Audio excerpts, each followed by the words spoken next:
So what was happening in baseball as we opened the show here before even the theme song? Like what blew up everybody's phone that apparently didn't blow up my phone? Or mine. So today, the sport of baseball, where traditionally you have to be able to do something like throw a ball, catch a ball, jump forward towards a ball, but also hit a ball, chose its MVP today.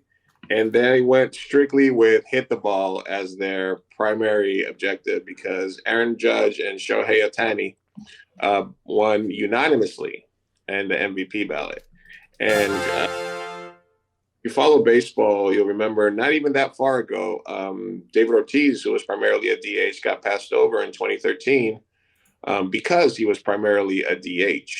Aaron Judge plays center field somewhat capably, but Shohei Ohtani didn't pick up a bat or throw a ball all 162 games. All he did, I mean, and you can say, well, he was a good pitcher before he got hurt. That doesn't really matter for MVP.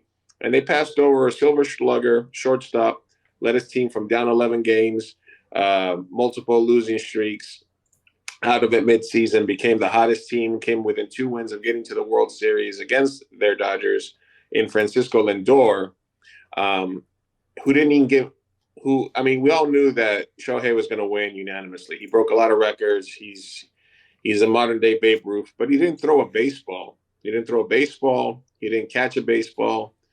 And I just think that if it's I don't know if it's just the analytic nature or how big Shohei's persona is, that how could this be unanimous? How could there be not one baseball writer that's like, wait a minute, he was a DH.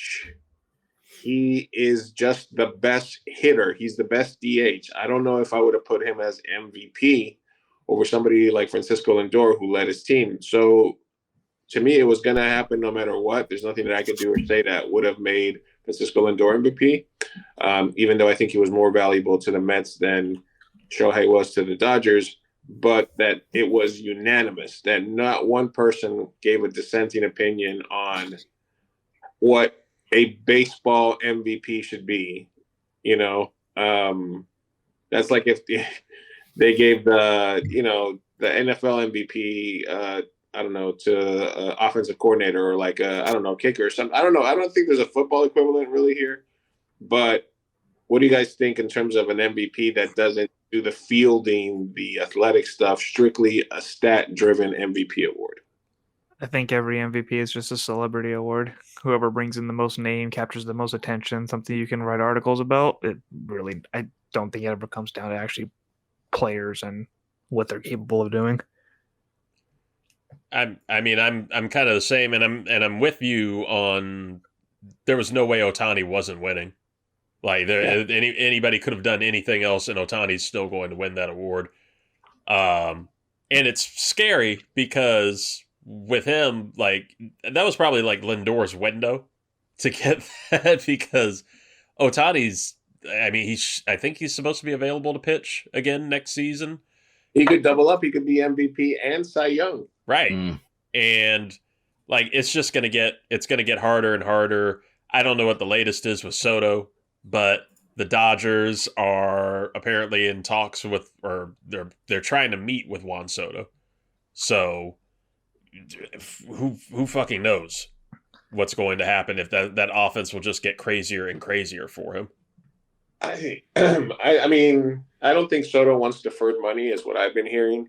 So I think it's going to come down to whether I don't think Boston's going to go as high as the Mets will. And I think the Yankees might be shamed because they're both in New York of trying to outdo the Mets and Steve Cohen, because I think nothing would suck more to them than losing him to the Mets. If he goes to Toronto tried to give Shohei the bag last year, and he took like 5% up front, 95% deferred from the Dodgers because he wanted to be in LA. I don't think Juan Soto wants deferred money like that, and I think Steve Cohen is the guy that can say, "I can put 600 million in escrow right now for you, no big deal." Yeah. That's a fucking bad. But yeah, I think Francisco was the better option, but here we are. Oh, baseball. Are the Nats going to get anybody yet? I can't follow until the Nats have something going on. I tell you guys that my favorite part of every baseball free agency is when you see the report that says the Tampa Bay Devil Rays have checked in with last year. I just made me laugh out loud because it was just a slow news day, and it was like the Tampa Bay Devil Rays have checked in on Jacob DeGrom, and he ends up signing with the Rangers for like $47 million. And then I saw that same headline. Tampa Bay checks in on Soto. Yeah, they do it. They do it every year. I guess to sort of be like, oh, we listen, hey, Mr. Juan Soto, would you be interested in maybe? I know they're going to offer you 50 plus for 14 years, but maybe we throw like 19. That's what big swinger community. That was what I saw of Juan Soto. It was the other day. It was the Yankees in on him, the Dodgers in, the Mets, and then the Toronto Blue Jays. And I was just thinking, I think Toronto can probably safely take themselves out of that race if you have those. I just markets. loved all the Turner cheap jokes because it was along the lines of they offered Soto a 10-year, $20 million contract, and everyone's like, "Why would he turn that down?" Not realizing that they intentionally forgot the extra zero. I think the teams listen, this free agency, the teams that have been trying to get a big name but have been rebuffed the last couple of years. San Francisco Giants thought they were this close to Aaron Judge. Judge took a little bit less or equal money from New York. The Blue Jays thought they had fucking Shohei in the bag, and he was going to be the face and all of Canada. So San Francisco, Toronto, and the Red Sox print money. They own their own stadium, and Boston is getting a little fucking feedback right now because they haven't spent any money. They did the dumbest move in baseball in the last 10 years is them trading Mookie Betts for players that are no longer anywhere near a Red Sox jersey. So they're at least making a show of it or getting in there to drive the price up for the Yankees. So those three teams, if somebody's going to overpay by a lot, if somebody's going to make Soto a $1 billion, and I said $1 billion for Shohei last year, if somebody's going to give Soto a $1 billion, which is I'm 100% sure what Scott Boras is asking for. He's a 26-year-old. There's no free agents that are coming up in the next few years. He's a free agent at 26. The last person that broke the bank that was getting to free agency early was Alex Rodriguez. So if somebody's going to give Soto $1 billion in Canadian, it might be the Blue Jays. The Red Sox will try to outbid somebody. They'll overpay for a pitcher, I think, is what they'll probably do, like Blake Snell or somebody like that. The San Francisco is my scary team that might take a chunk out of the Mets and take Pete Alonso, give him a ridiculous contract. You know what I mean? If they can't even get in the room with Soto. But those are the teams to look out for that might overspend. The Nationals, We'll go for the ghost of Kyle Schwarber. Man, if Dak Prescott can't even make $1 billion, what's Soto gonna do? That baseball money's crazy, man. That's the lesson here, kids. Play baseball. Get good at baseball. Be good at baseball. Just be able to hit a baseball. You got a kid that's a lefty. That's the retirement fund right there. You heard him, Dash. I'm all for putting a baseball and a golf club in your daughter's hands as early as you can.